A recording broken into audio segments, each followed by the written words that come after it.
One day, at the hour of the ritual, Amelia could not help but be engrossed in the woman from the darkness caused by the shadows. It was disturbingly rhythmic. All she could do was let her intrusive thoughts win by peeping through a keyhole. It was said that whoever sees the unknown would be seen by the unknown as well. But Amelia cared less as she lived alone and had nothing more to live for.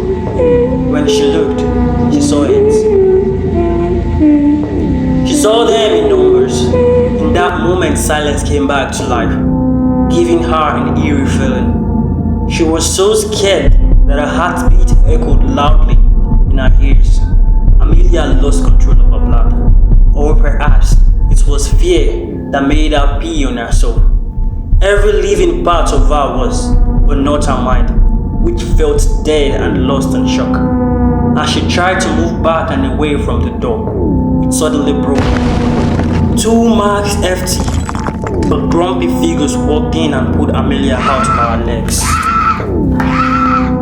Amelia screamed in despair, repeating the words. Her very own heart, which had been racing, now slowed but beat loudly as she got dragged into the muddy water. She stopped screaming when she saw them and resigned herself to her fate, or maybe not. Surrounded by 3 6-foot figures, she heard the man's voice say, "Give me the machete." As the figure spoke to its mate, Amelia's eyes widened in shock and disbelief. "It's a man?" she whispered. "What did you say?" Another figure whispered to Amelia. In response, she screamed at the top of her voice, "You're a man!" And again, "It's a man!" trying to get the attentions of the villagers. But before she could shout a third time, Amelia was hit on the head and fell into the mud. Once again, the air held its breath, and silence surely did end her personality. The man looked around carefully, and just as he was about to end Amelia's life, a chaotic noise echoed through the homes and soon spread to the streets. Fear gripped the men as they saw the villagers, armed with knives and spears, rushing toward them. The men ran, leaving their tracks uncovered, unlike their usual practice. Their neon coats illuminated through the forest to a riverbank, and the villagers followed, and watching as they mounted a boat and sped off.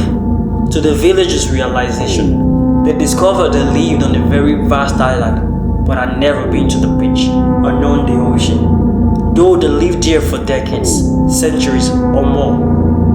The end. Like, subscribe, and follow for more. The unknown.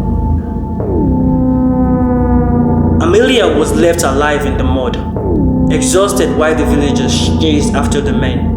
On their way back, they heard a frantic laughter echo through the forest, followed by a single blood-curdling scream.